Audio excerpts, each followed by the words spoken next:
బొత్స సత్యనారాయణ, స్థానిక ఎమ్మెల్యే కరుణాకర్ రెడ్డి గారు ఇలా చాలామంది ఇచ్చిన నిధులతో ఆ రోజు తూలి సభ పెట్టాడు. అందరూ తెలిసిన విషయం.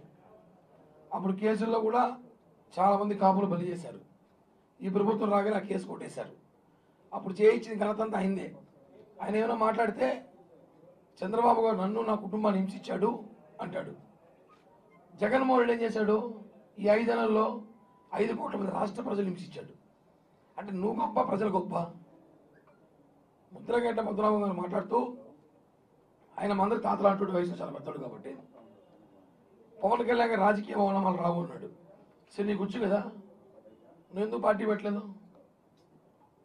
మొలతాడు కట్టుకున్న వాళ్ళతో మాట్లాడలేంటే పవన్ కళ్యాణ్ గారు మొలతాడు కట్టుకున్నా లేదా అనేసి నువ్వు కానీ మీ ఇంట్లో చూసారా? సరే నీకు మొలతాడు ఉంది కదా, పార్టీ పెట్టు, పోటీ చేయి, ఏడో చోటు పోటీ చేయి, నువ్వు కానీ కొడుకు కానీ. సలహాలు ఇవ్వడం కాదు. ముద్రగడ్డ పద్మనాభం వ్యక్తి వైసీపీలో నెల జీతానికి పనిచేస్తున్న కాపలా డాక్. ఈరోజైనా పవన్ కళ్యాణ్ గారిని ఇష్టం వచ్చినట్టు మాట్లాడుతూ జనసేన పార్టీ మూసేస్తారు అంటే నువ్వేమైనా జాతకాలు చెప్తున్నావా?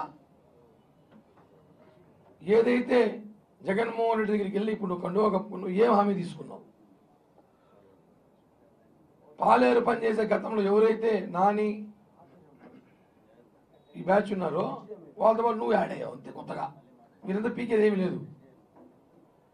ఈరోజు రాష్ట్రంలో ఉన్న పరిస్థితులకి 21 సీట్లకి పరిమితం చేసుకొని త్యాగాలు చేసి నమ్ముకున్న వాళ్ళు చాలామంది ఇబ్బంది పడినా పర్లేదని చెప్పేసి రాష్ట్ర సుభిక్షం కోసం ఈరోజు ఆయన పోటీ చేశారు.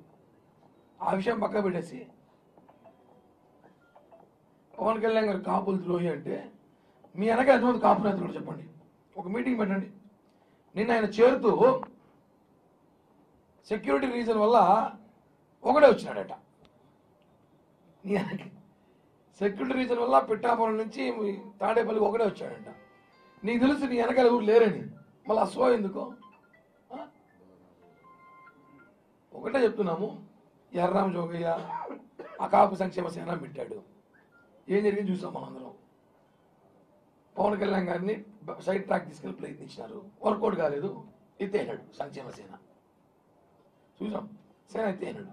ఈయన వచ్చినాడు. ఇప్పుడు వీళ్ళు కాపులను ఉత్తరించింది ఏమీ లేదు.